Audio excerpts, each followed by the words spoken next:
오늘 제가 설교를 내일을 기다리는 사람들 이렇게 제목을 정했습니다. 말씀을 정하다가 문득 오늘이 2023년도의 마지막 날이기도 하면서 마지막 주일이구나 하는 생각이 와 닿으면서 오늘 말씀의 제목을 내일을 기다리는 사람들 이렇게 정했습니다. 여러분 은혜가 있으시기를 바랍니다.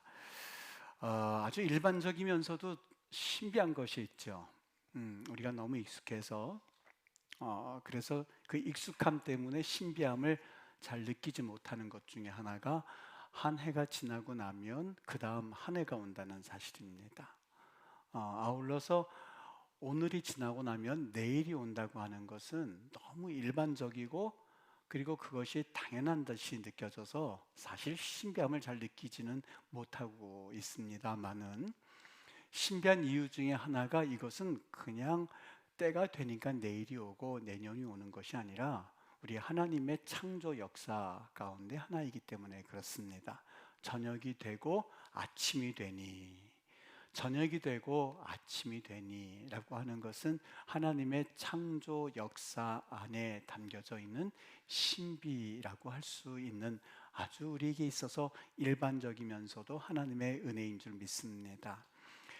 누구나 할 것 없이 오늘 지나고 나면 내일이 오고 또 2023년도가 지나면 2024년도가 오는 것을 우리는 알고 있고 또 그것을 당연하게 생각을 합니다만은 우리들의 삶을 가만히 보면 새로운 날을 기대하면서 살아가는 삶의 방식을 걸어가는 사람들이 있고 또 어떤 사람들의 삶은 당연히 2023년도가 지나고 나면 내일 2024년도가 온다는 것은 알고는 있지만 내일이 오지 않을 것처럼 살아가는 사람들도 있다고 하는 사실이죠.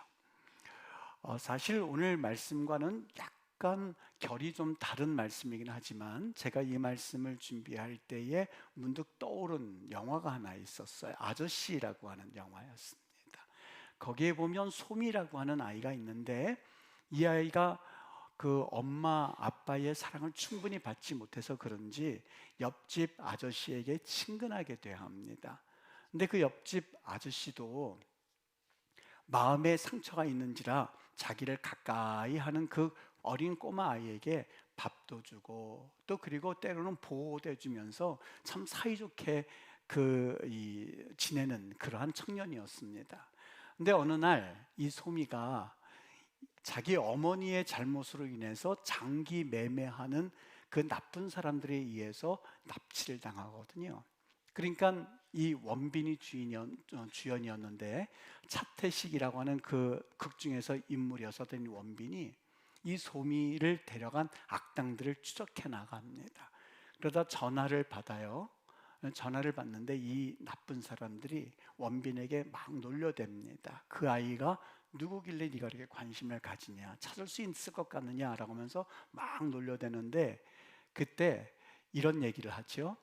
니들은 내일만 살지, 내일만 보고 살지 나는 오늘만 산다. 내일만 바라보고 사는 놈들은 오늘만 보고 사는 놈한테 죽는다. 그래요. 멋있죠. 그 2015년도 유행어였습니다. 나는 오늘만 산다 하는 그 유행어였습니다. 그러면서 이 아저씨라는 영화에서 그 복수극을 펼쳐가는 그런 내용이었습니다. 나는 오늘만 산다라고 하는 그 이야기가 자꾸 생각이 났습니다. 여러분, 내일이 없이 오늘만 살아가는 사람들의 삶은 어떠한 삶일까? 이 에밀 졸라라고 하는 프랑스의 아주 유명한 소설가가 있거든요. 그 소설가가 이름을 내지 못하다가 이 나나라고 하는 그러한 소설을 씀으로써 스타덤에 오르게 되었는데 이 소설의 내용은 이렇습니다. 실제 인물을 염두에 두고 그 사람을 염두에 두고 쓴 소설인데 실제 인물은 이 블랑슈라고 하는 여인이었습니다. 블랑슈 당타니라고 하는 여인이었는데 이 블랑슈의 삶은 좀 불행한 여인이었습니다. 아버지가 또 어머니가 온전치 못한 삶을 보내던 사람이었는데, 어머니는 세탁소 일을 하다가 배가 고파서 아사합니다. 굶어 죽습니다. 그리고 아버지는 이 알코올 중독자여가지고 나중에는 정신병동에 갇혀서 거기서 죽게 되거든요. 여러분, 가정이라고 하는 것이 하나님이 주신 축복임을 여러분 믿으십니까? 하나님께서 교회를 공동체로 우리에게 선물로 주시기 전에 첫 번째 주신 공동체는 가정이었었어요. 우리 일평생 만남의 복을 위해서 기도하는데요, 우리는 누구나 할 것 없이 첫 번째 만남은 누구에게서 비롯되느냐? 부모를 만남에서부터 시작이 되는 거거든요. 이 자녀들이 세상을 살아갈 때에 가장 그들이 힘을 얻을 수 있고 지혜를 얻을 수 있는 것은 가정에서부터 얻습니다. 그래서 가정의 아버지가 누구냐, 어머니가 누구냐라고 하는 것이, 물론 우리는 개개인마다 좀 다를 수 있습니다만 지대한 영향을 받으면서 살아갑니다. 그 아이의 가치관, 그 아이의 세상 살아갈 수 있는 힘과 지혜는 부모로부터 받기 때문에 그렇습니다. 그런데 이 블랑슈라고 하는 여인, 나나의 어떻게 보면 배경이 되었었던 그 여인은 그러한 가정에서 자라지 못했던 것이죠. 가정의 따스함을 경험하지 못한 그녀에게 있어서 내일이라고 하는 그 단어는 생소하기도 했고, 사실 내일이란 단어는 그 여인의 사전에는 없었던 겁니다. 그게 나나였습니다. 여러분, 나나에게 그러한 가정의 따스함은 전혀 없었고 세상을 살아갈 수 있는 지혜도 배울 수 있을 만한 부모님은 아니었지만, 그 여인에게 한 가지 남에게 없는 것이 있었는데 완벽한 미모였습니다. 돈을 가지고 있고 지위를 가지고 있고 명예를 가진 사람들이 정신을 차리지 못하고 이 나나를 차지하기 위해서 그녀의 발 앞에 돈과 지위와 명예를 다 던져 넣습니다. 정신없이 쾌락에 빠져드는데 그들은 한결같이 투옥당하고 파산을 경험하고 자살하고 이런 파국에 몰리면서, 사실 나나는 외톨이가 되는데 그 나나의 마지막은 천연두에 걸려서 쓸쓸히 죽는 것으로 끝이 납니다. 한 미모의 몸파는 여인 나나를 둘러싼 상류 사회의 아주 쾌락적인 삶을 그려내고 있고, 그리고 그 삶의 가운데 있었던 나나 역시 천연두로 죽는다고 하는 그 소설로 인하여서 그 파리 사회의 상류층을 겨냥했었던 그 문호의 이 소설의 내용은요, 그 당시 사회의 경종을 울리기에 아주 중요한 역할을 했고, 이래 그를 스타덤에 올려놓게 하는 에밀 졸라의 소설입니다. 성경은요, 우리에게 내일 없이 살아가는 사람들에 대해서 한 단어로 이렇게 말씀을 합니다. 육신의 정욕, 안목의 정욕, 이생의 자랑을 따라가는 사람들.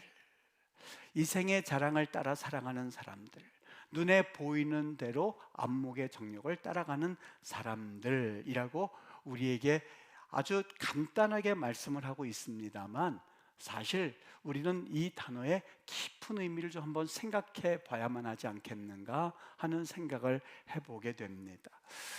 이 내일을 가지지 않고 살아가는 사람과 달리 참 인상 깊었던 사람 한 명을 소개하면서 이 내일 없이 살아가는 사람들, 또 내일을 소망하며 살아가는 사람들의 삶의 차이를 좀 한번 생각해 보고자 하는데, 여기 골라둔 다큐라고 하는 그런 다큐멘터리가 있습니다.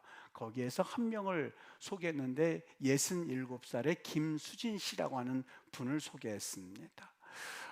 그는 선장이거든요. 그리고 주문진 홍게 자비를 평생 업으로 알고 살았던 분이었습니다. 근데 이분이 고민이 있었는데, 과거와는 달리 홍게가 잡히지를 않는 거였었어요. 당연히 수확량이 떨어지다 보니까 배 기름값도 잘 나오지 않는 판국에 홍게 한 마리 한 마리가 얼마나 값지고 소중한지 모릅니다.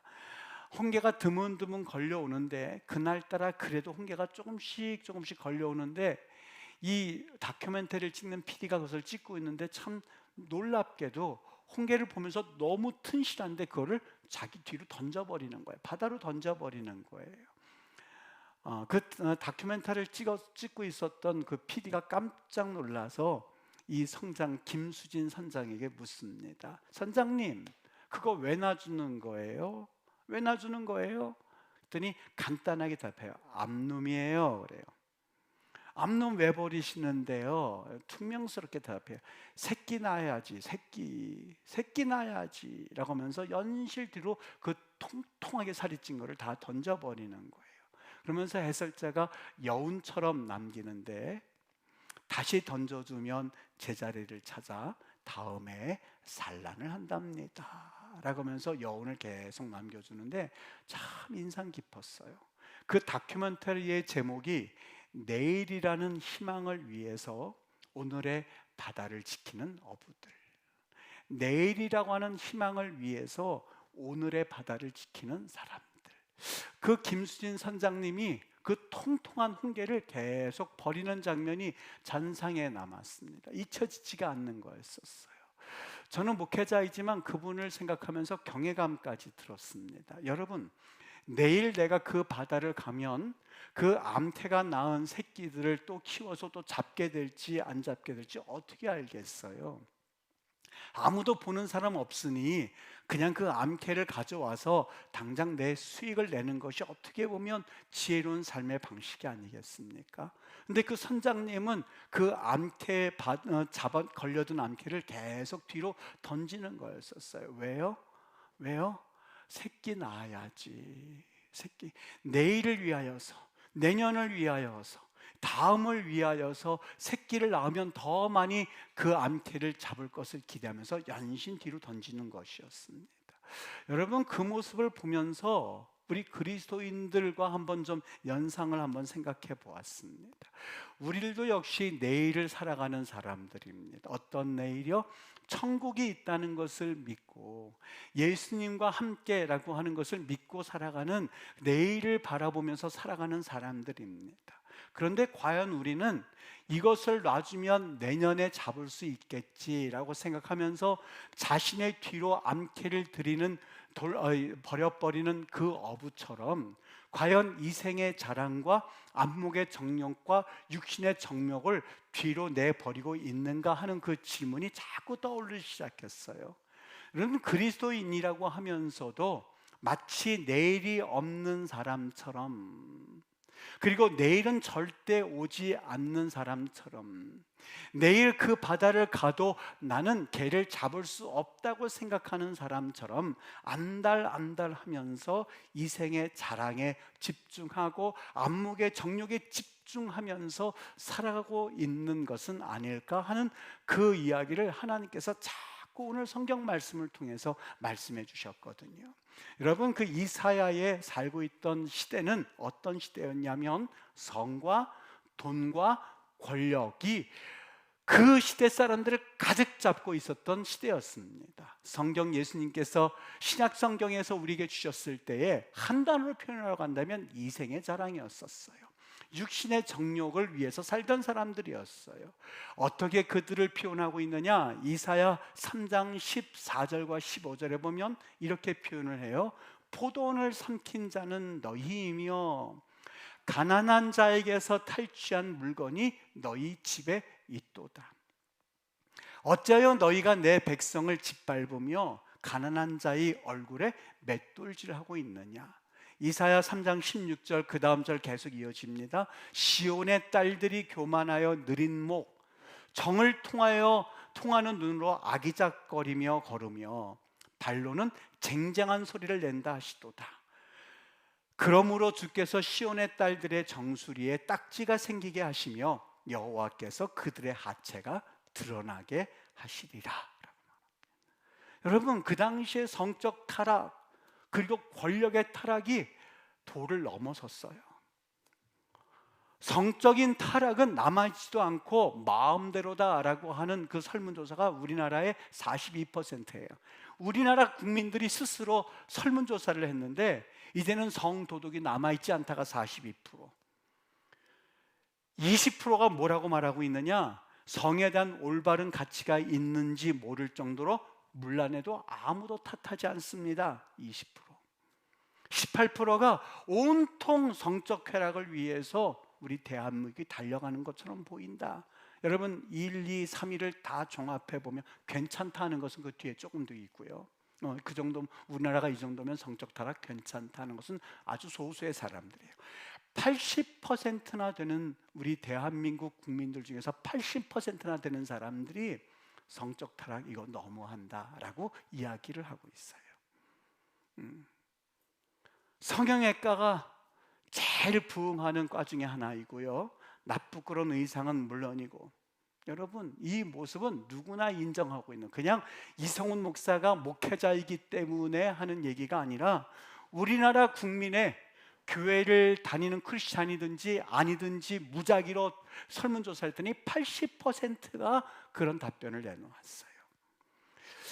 거대하게 밀어닥치는 향락 사업에 자신과 가족과 가정을 잃어버린 사람들이 떠돌아다니고 있고, 미성년자를 고용하는 퇴폐술집 접객업소들이 불야성을 이루면서 아직도 마치 점조직처럼 펴져가 있는 우리 대한민국이고, 인터넷과 사이버 공간은 정보를 얻고 그리고 유익함을 얻는 공간이 아니라 윤락의 도구로 쓰이는 나라가 대한민국이고, 서민들의 스트레스 장소에는 어떻게 보면 노래방이요, 참 건전할 수 있는 이 노래방에 이제는 도움이라는 이름으로 가정주부들이 돈벌이와 윤락을 위한 장소로 쓰이는 장소가 노래방이고요. 며칠 전에 아시지요? 결혼정보업체를 통하여서 사람들을 소개받아서 심지어는 이것을 윤락 소개업소로 부위층 부인들까지 회원으로 등록해서 집단 성적인 행위를 해온 것으로 밝혀진, 정말 세상에서 듣도 보도 못했었던 기가 막힌 성적 타락의 온상지가 대한민국.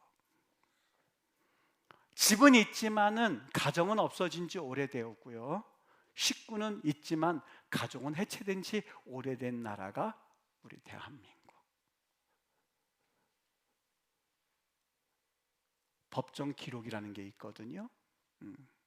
법정 기록이라고 하는 것을 이렇게 들어보면 범죄자들이 뭐라고 말하는지 그 법정 기록 문들을 써놓는 그 사이트가 있어요. 들어가서 보실 수도 있는 분들도 있을 거예요. 이 고소죄 법정에서 어떤 남녀가 최후 진술을 하는데, 그 진술의 내용이, 여러분 들어보세요. 내 몸뚱이 가지고 내 마음대로 하는 것도 죄입니까? 언제부터 나라에서 내 몸뚱이를 관리했습니까? 라고 하는 말이 법정 최후 진술에서 했었던 말들이고, 그것이 기록이 되었어요. 내 몸뚱이 가지고 내 마음대로 하는 것도 죄가 됩니까? 언제부터 나라에서 내 몸뚱이를 관리했습니까? 젊은이들 뿐만이 아니라 가정의 어른이라고 여겨져서 사회의 지도층이어야 할 노인들까지도 자신에게 거액의 돈이 생긴다면 가장 먼저 하고 싶은 것이 정력 증강과 성 기능 회복 수술을 받고 싶다고 말할 정도로 사실 우리나라가 그런 현실에 처해 있습니다. 우리 하나님께서 우리에게 주신 말씀이 있는데, 그 말씀을 들었던 이스라엘 백성들이 어떤 반응을 보였느냐? 오늘 본문의 말씀 13절의 말씀, 너희가 기뻐하며 즐거워하여 소를 죽이고 양을 잡아 고기를 먹고 포도주를 마시면서 내일 죽으리니 먹고 마시자라고 말합니다. 여기 소하고 양을 잡았다라고 하는 것은 하나님께 제물로 드려야 할 제물을 상징합니다. 하나님께 제물을 드려야 할 그 제물을 하나님께 드리는 것이 아니라 그것을 잡아서 포도주와 함께 고기를 먹어가면서 하는 말이, 내일은 없어, 내일 없어, 내일 죽으리니 내일이 어디 있어 라고 하리니 너희들이 먹고 마시는도다 라고 말하고 있다는 것이 바로 그 이사야가 살던 당시의 상황이었습니다. 하나님께 제사를 드리고 하나님께 영광을 돌린다고 하는 그 유다의 백성들이 하나님께 드릴 수 있는 그 재물들을 그대로 가져다가 자신의 쾌락을 위해서 먹고 마시는 그 장면들은 어떻게 보면 조금 심한 표현이라 약한 표현을 우리가 빌린다 하더라도 우리 그리스도인들이 하나님을 믿고 있는 척하면서 사실 하나님을 우롱하고 있는 우리들의 모습을 그대로 보여주고 있는 것 아니겠습니까? 여러분, 이 이사야의 상황을 우리 현대말로 한번 표현해 볼까요? 우리가 언제부터 그렇게 경제하면서 살았습니까? 돈 벌겠다고 밥 한 끼 같이 한 적이 없이 자녀들은 가정을 마치 여관처럼 여기고 있습니다. 난 들락날락 잠을 자기 위해서 오는 거죠. 아버지는 가정을 돌보고 자녀들을 위해서 기도하고, 그리고 자녀들을 위해서 애쓰고 아내를 위해서 기도하고 하나님 앞에 제사를 드리는 욥의 모습과는 달리 외도하고 가정은 내팽개쳐두고, 엄마는 아르바이트 하겠다고 나가서 그래서 아이들 학원비를 벌겠다고, 공부에는 관심도 없는 아이들의 학원비를 벌겠다고 정신이 없습니다. 자녀들은 못된 주인들을 만나서 억울한 일을 당하는데도 그들을 위해서 변호해 줄 사람이 없습니다. 서울 한복판에서 동성애 축제를 벌이고 있는데 교회에서는 사실 이것을 위해서 지켜만 보고 있을 뿐 비판할 힘조차 없이 그저 그냥 멀거니 바라보고 있습니다. 여러분, 교회가 돈을 쌓아놓는 단체로 착각하고 그것을 빼려고 하는 그러한 이들도 있습니다. 여러분, 복음을 듣기를 원하는 이들이 각처에서 우리에게 와서 복음을 전해 주십시오라는 소리를 듣습니까? 여러분, 과연 듣고 있습니까? 여러분, 복음을 듣지 못해서 나 한번 복음 좀 듣게 해주세요, 하나님 말씀 듣게 해주세요 라고 요청을 한번 받아보신 적이 있습니까? 어저께는 친구 목사님한테 그런 카톡을 좀 남겼어요. 내가 복음을 전할 수 있다면 앞으로 몇 번이나 더 전할 수 있을까? 그 얘기 가운데 여러분, 성가대 여러분, 하나님 앞에 찬양을 앞으로 몇 번 더 할 수 있다고 생각하십니까? 몇 번을 더 할 수 있다고 생각하십니까? 여러분 안내 또 우리 예배위원들 몇 번이나 여러분 일평생간 하실 수 있다고 생각합니까? 여러분 하나님의 예배를 몇 번이나 드릴 수 있다고 생각하십니까? 가만히 뒤돌아서 보면 하나님을 위해서 여러분들이 헌신하고 충성된 그 내용들이 과연 얼만큼 몇 번이나 있으셨습니까? 저는 오늘 그 김수진 선장님의 그 모습을 가만히 한번 오늘 성경의 인물과 매치를 시켜봤어요. 내일의 소망이 있는 사람들은 향유옥합 300달러의 값이 나가는 향유옥합이지만 아낌없이 깨뜨릴 수가 있는 거예요. 왜요? 내일이라고 하는 그 암캐가 새끼를 낳는 소망 때문에 던질 수 있는 것처럼 내일이라고 하는 천국을 소망하기에 300데나리온의 홍게를 바다에 던질 수 있었던 것이죠. 제 아무리 영웅과 같은 발언을 한다고 해도 천국이 없는 유다에게는 쇼맨십에 불과한 거예요. 자신의 이생의 자랑, 육신의 정욕 때문에 이것을 비싼 값에 팔아서 가난한 자들에게 주지라고 하였지만 실상 그에게는 내일이 없었어요. 그에게는 천국이 없었던 거예요. 예수님이 십자가에 달려 돌아가실 때에 두 명의 강도가 같이 매달렸어요. 그들이 왜 십자가에 매달려 죽게 되었는지 성경은 침묵하고 있어요. 중요한 게 아니기 때문에 그렇겠죠. 하여간 그들이 죽을 죄를 지었던 것만큼은 틀림이 없는데 중요한 것을 성경은 말씀해 주기 시작했어요. 한 명의 강도가 예수님께 말을 걸기 시작했어요. 네가 그리스도가 아니냐? 나와서 우리를 구원해라. 마지막까지 예수님께 대하여서 비아냥거리기 시작했어요. 성경이 말하고 싶었던 것은 무엇일까? 저 사람에겐 내일이 없어요. 저 사람에게는 그저 암캐를 끌어들이다가 살다가 마지막까지 암캐를 끌어안고 사는 사람이에요 라고 하는 사람이 우편에 있었던 강도였었어요. 좌편에 있는 강도의 삶은 달랐어요. 자기가 현재 죽을 죄를 짓고 똑같은 죄를 때문에 십자가를 달려 죽지만 그에게는 말하는 내용이 전혀 달랐습니다. 하나님 앞에 이렇게 고백합니다. 네가 오늘 나와 같이 똑같이 죄를 지으면서도 죽어가는 그들의 모습을 보면서 그 사람을 꾸짖습니다. 네가 동일한 정죄를 받고서도 하나님을 두려워하지 아니하느냐? 하나님을 두려워하지 않았냐? 우리가 행한 일에 우리가 보응을 받는 것은 당연하지만 이 사람이 행하는 것은 옳지 못한 일이 없도다. 이르되 당신 나라에 임할 때에 나를 기억하여 주소서. 당신 나라에 임할 때 무슨 얘기를 하고 싶었던 걸 쉬운 말로 말하면 내년에 암태에서 또 다른 개들을 낳을 수 있다는 것을 믿었던 김수진 선장의 모습이 여기에서 오버랩되기 시작했어요. 그 강도에게는 내일이 있었어요.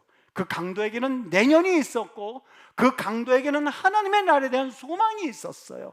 그래서 이렇게 말합니다. 당신의 나라에 임하실 때에 나를 기억하소서라고 말합니다. 여러분, 똑같은 십자가에 달려 돌아가시는 그 예수님과 함께 똑같은 십자가에 달려 있지만 내일을 소망하는 사람과 내일이 없는 사람과는 사고방식과 삶의 방법이 다른 거예요. 여러분, 우리 똑같은 시대에 살아가고 있는 신앙인들이거든요. 똑같은 시대에 똑같은 주님을 믿고 신앙생활을 하지만 여기에는 삶의 방식이 다른 이유는 다른 데 있지 않아요. 내일이 있는 사람과 내일을 소망하지 못하고 오늘만 살다가 죽을 것처럼 살아가는 사람들이 있어요. 그들에게는 절대로 향유옥합을 깨거나 좌편의 강도가 꾸짖는 내용을 이해할 수가 없는 법이에요. 왜요? 내일이 없기 때문에요. 암캐를 왜 갖다 버립니까? 좀 바보처럼. 왜요? 내년을 그는 살지 않는다고 생각하기 때문에 그래요.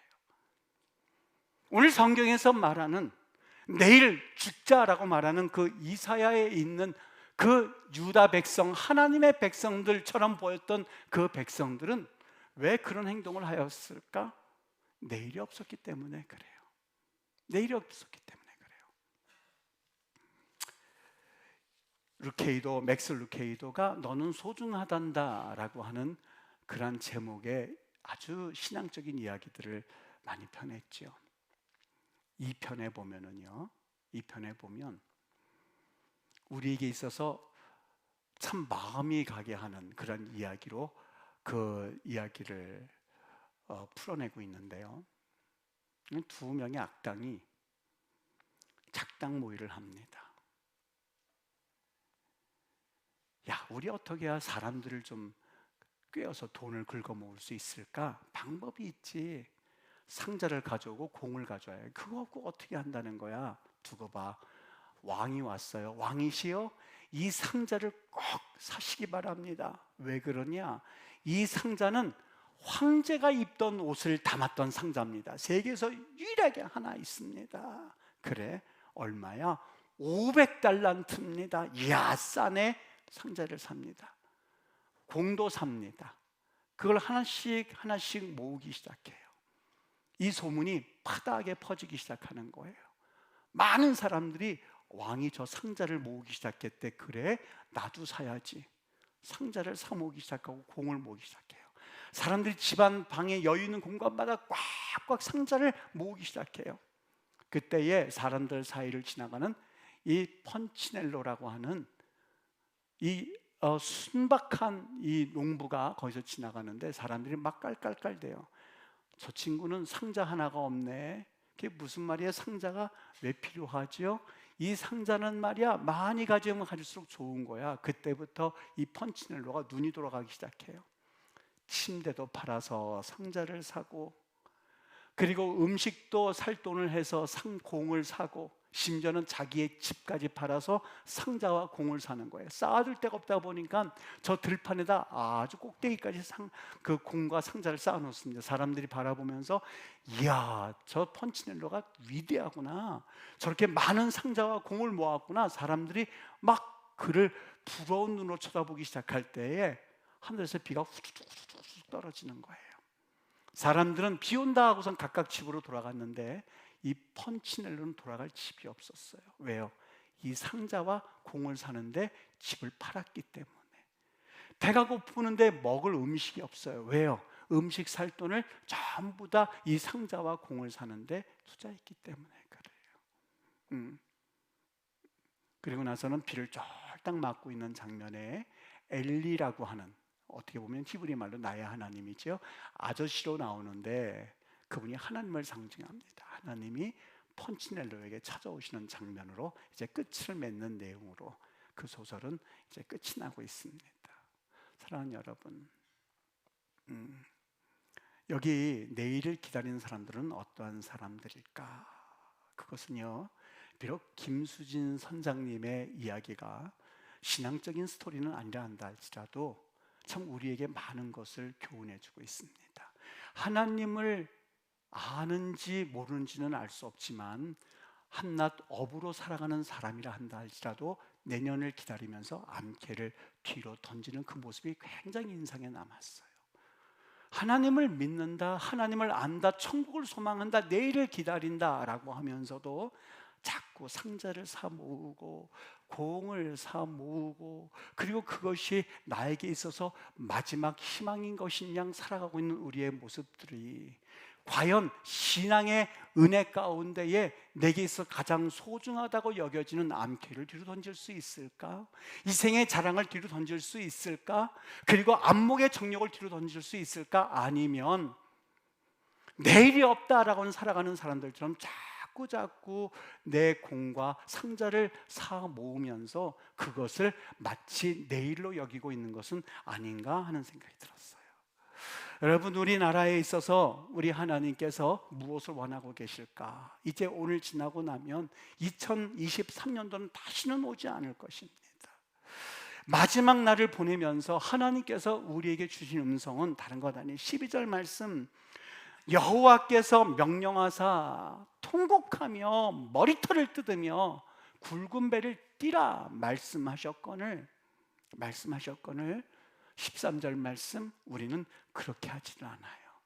기뻐하고 즐거워하고, 여기 즐겁다는 것은 시작을 말하는 것이 아니에요. 쾌락과 같은 단어예요. 소를 죽이고 양을 잡아서 고기를 먹어가면서 포도주를 마시면서 내일이 어디 있어, 천국이 어디 있어, 있으면 좋지만 없을 수도 있지 않아?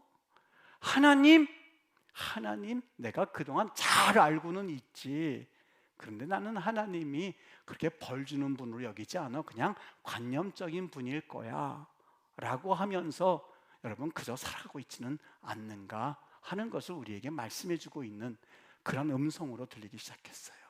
여러분, 오늘 이사에게 들렸던 그 음성이 3000년 전, 2500년 전에 유다에게 주었던 주의 음성이라고 여기십니까? 아니요. 그렇다면 하나님과 나는 아무런 상관이 없고 그것은 로고스의 말씀에 불과합니다. 이 말씀은 레마의 말씀이 되어야 되는데 2500년 전에 주신 말씀이었지만 오늘 2023년도 마지막 주를 보낸 우리에게 꿈틀꿈틀 살아서 우리의 양심에 말을 하고 있어야만 하거든요. 어떤 말씀이요?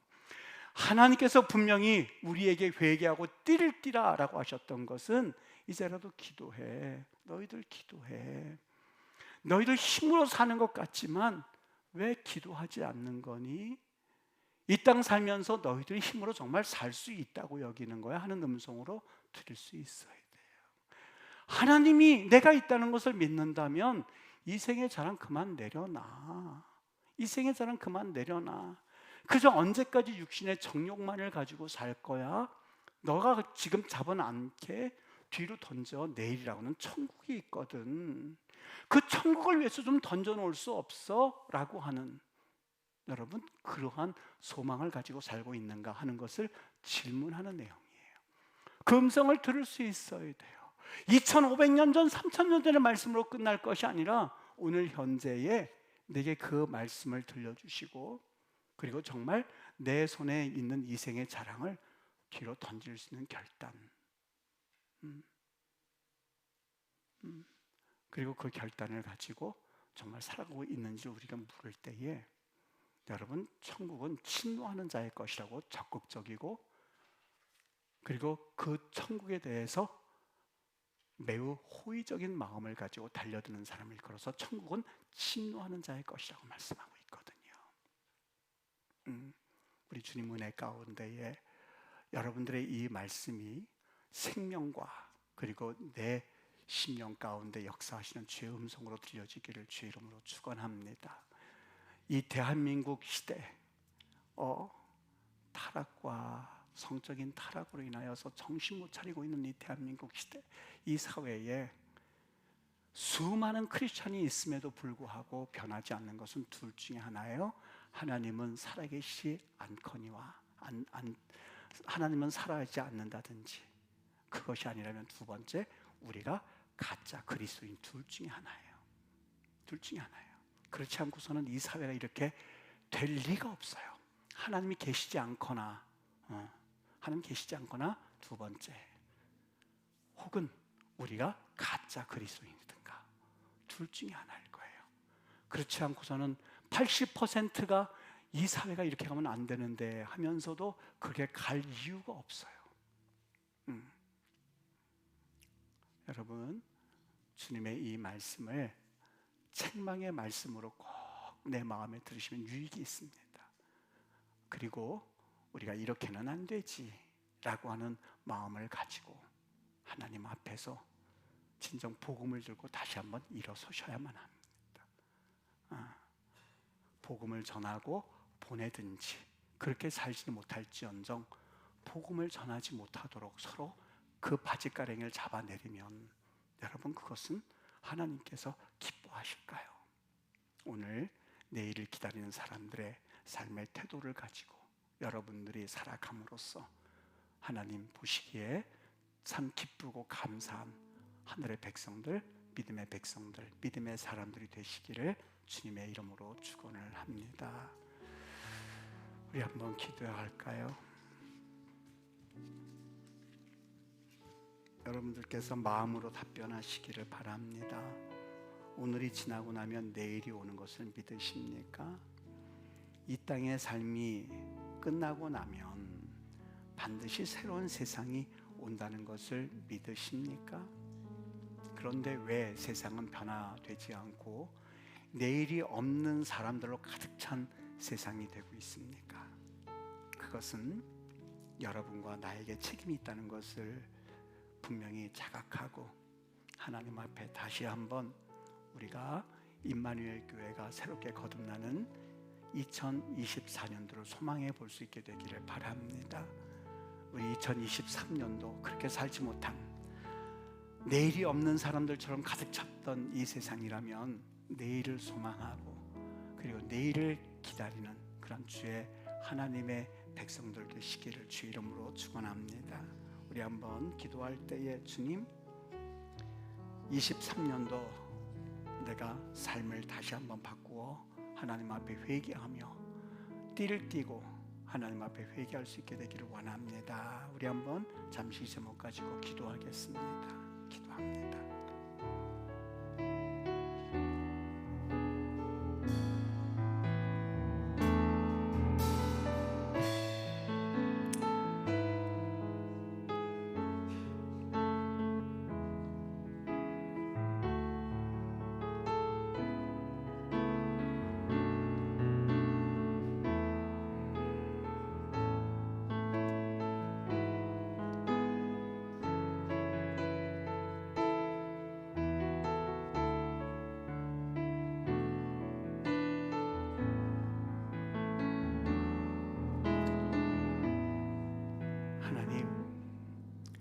지금 하나님 앞에 조물조물 기도하는 저 소리를 들으시지요?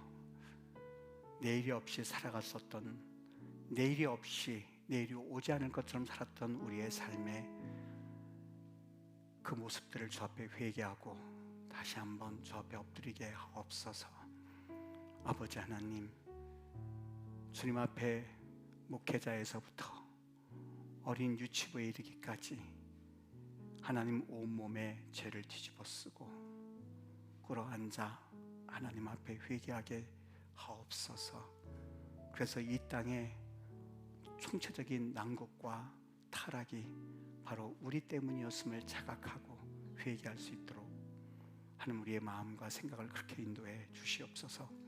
이 나라의 성적 타락이 도를 넘어섰습니다. 하나님 걷잡을 수 없이 하나님 이제 순결을 외치고 거룩을 외치면 바보와 정신병자 같은 취급을 받는 세상이 되고야 말았습니다. 하나님 아버지, 목회자가 회개하고 교회가 회개하고 성도들이 철저하게 회개하여 다시 한번 하나님 앞에 용서함을 구하게 얻게 하여 주시옵소서. 아버지, 2023년도가 이렇게 저물어가고 있습니다. 뒤를 되돌아보면 부끄러울 것밖에는 없는 우리의 삶의 모습이었지만 다시 한번 내일을 소망하면서 2024년도를 주신 하나님을 바라볼 수 있도록 성령님 역사해 주시옵소서. 감사하며 예수 그리스도의 이름 받들어 기도합니다. 아멘.